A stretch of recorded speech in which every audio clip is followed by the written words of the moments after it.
Today we're going to discuss direct game versus indirect game. It's probably a lot more complex than you guys might think.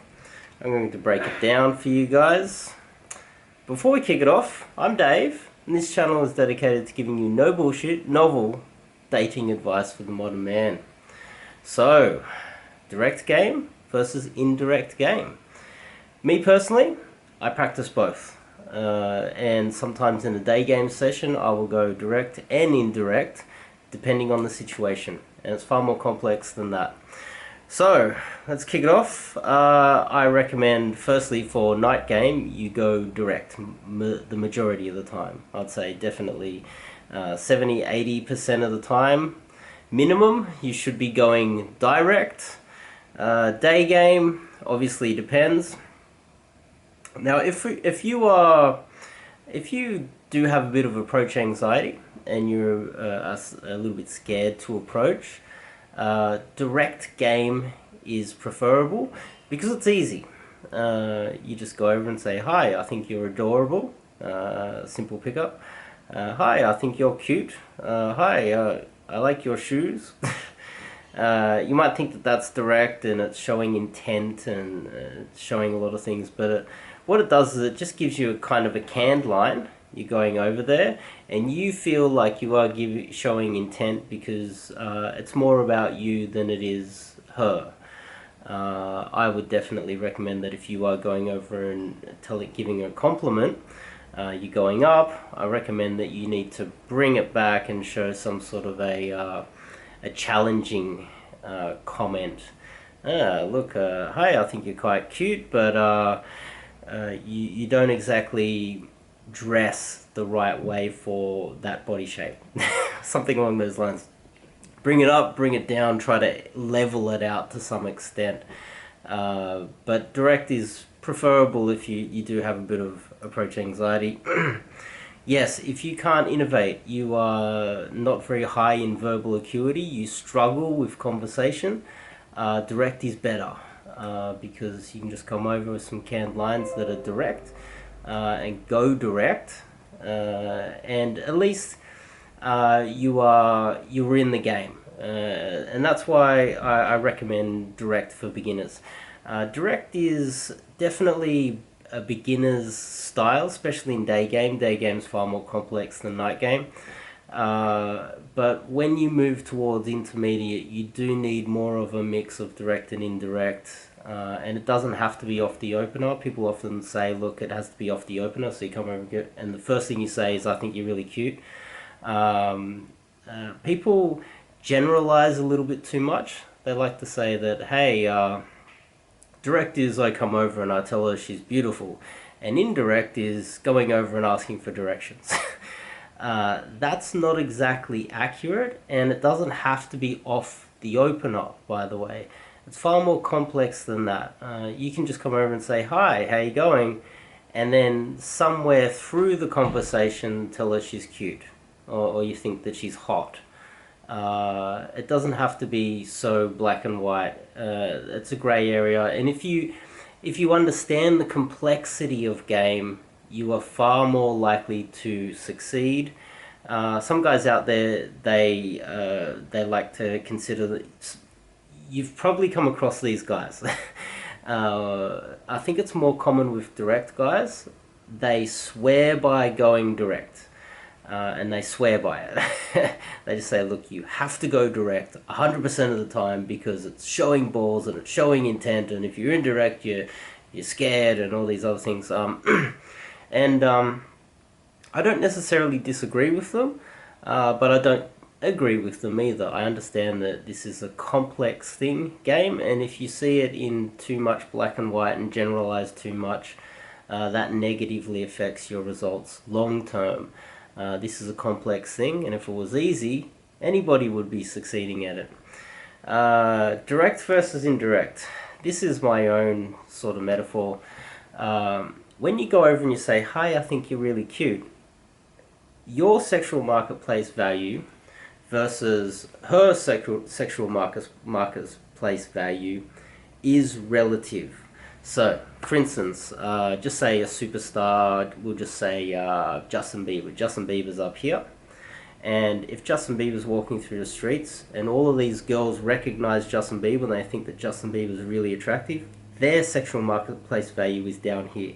If Justin Bieber goes over to any one of these girls in the street and just says, hey, I think you girls are really cute. Oh, you're quite adorable. What do you think these girls down here's reaction's going to be? Oh, Justin Bieber thinks I'm so hot. Oh, Justin Bieber thinks I'm adorable. That works because Justin Bieber has so much higher value. But if we flip it and just say I at almost 40 go over to an 18-year-old model and I go, hey, I think you're really cute. What do you think she says to me? She turns around and looks at me and goes, well, I'm down here, almost 40. She's a 18 to 21-year-old part-time hot model with nice long legs and high heels. She looks down at me and goes, well, of course you think I'm hot, adorable, cute, because you're a grandpa and I'm a hot part-time model. This is the scenario that we need to think about when you go over and approach a girl. And if you go over and approach a girl that's on the same level as you or just a little bit above, and you go over and just say, I think you're kind of cute, it does show what you're saying is that you are just looking at her as an object.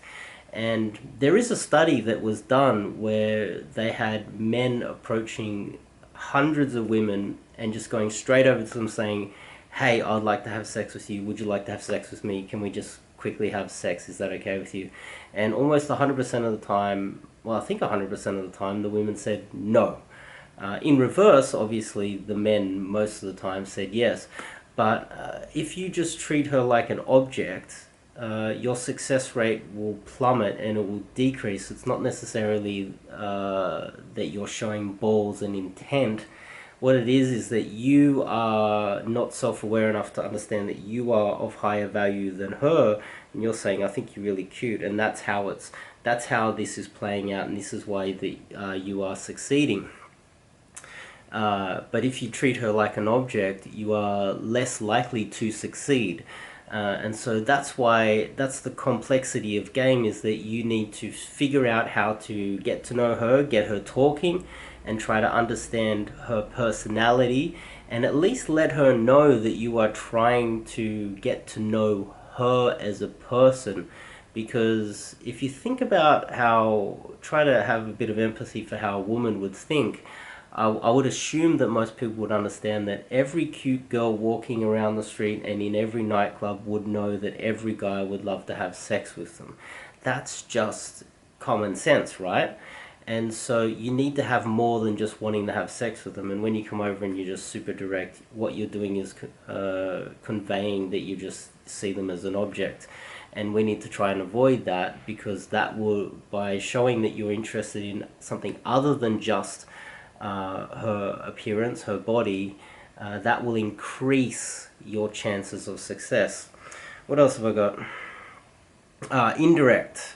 Indirect takes a little bit more skills. The problem with indirect is sometimes when you make an indirect approach, let's just use the example of I'm looking for Starbucks, or can you give me some directions?